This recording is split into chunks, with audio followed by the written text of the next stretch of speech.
ഗവർണറെയും കോൺഗ്രസിനെയും വിമർശിച്ച് CPIM general secretary Sitaram Yechury. Kerala governor പദവിയിലിരിക്കാൻ യോഗ്യനല്ല, കിറുക്കൻ പെരുമാറ്റത്തിലൂടെ എല്ലാ സീമകളും ലംഘിച്ചിരിക്കുകയാണെന്ന് യെച്ചൂരി കുറ്റപ്പെടുത്തി. മുഖ്യമന്ത്രിക്കെതിരെ കോൺഗ്രസ് അടിസ്ഥാനരഹിത ആരോപണം ഉന്നയിക്കുകയാണെന്നും യെച്ചൂരി പറഞ്ഞു.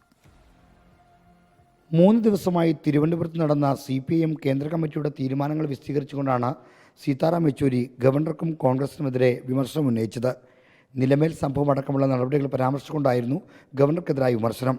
ഗവർണറെ തിരിച്ചു വിളിക്കാനുള്ള രാഷ്ട്രീയ തീരുമാനമെടുത്തുവെന്ന ചോദ്യത്തിന് പദവിക്ക് യോഗ്യനല്ലെന്ന് വ്യക്തമാക്കിയല്ലോ എന്നായിരുന്നു മറുപടി. Anyway, our position is that he is unfit to be the governor. We are saying that. That's what we hope that the center will understand from that. കേരളത്തിലെ ഇടത് സർക്കാരിനോട് നിഷേധാത്മകവും ജനാധിപത്യ വിരുദ്ധവുമായ സമീപനമാണ് കോൺഗ്രസ് സ്വീകരിക്കുന്നതെന്നും യെച്ചൂരി കുറ്റപ്പെടുത്തി. Our point is that many of these matters have already been settled.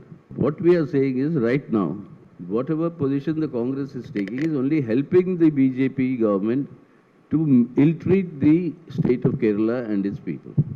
മുഖ്യമന്ത്രി പിണറായി വിജയനും കുടുംബത്തിനുമെതിരായ ആക്ഷേപങ്ങളെക്കുറിച്ച് ചോദ്യങ്ങളുണ്ടായെങ്കിലും അതെല്ലാം അടിസ്ഥാനമില്ലാത്തതാണെന്നായിരുന്നു മറുപടി. ആരോപണങ്ങൾ സംസ്ഥാന വിഷയമാണെന്നും കേന്ദ്ര കമ്മിറ്റി ചർച്ച ചെയ്യേണ്ടതില്ലെന്നും അദ്ദേഹം കൂട്ടിച്ചേർത്തു. ചർച്ച ചെയ്യാതെ എങ്ങനെ അടിസ്ഥാനമില്ലാത്തതെന്ന് പറയുമെന്ന ചോദ്യത്തിന് ഇതായിരുന്നു പ്രതികരണം. We believe they are baseless.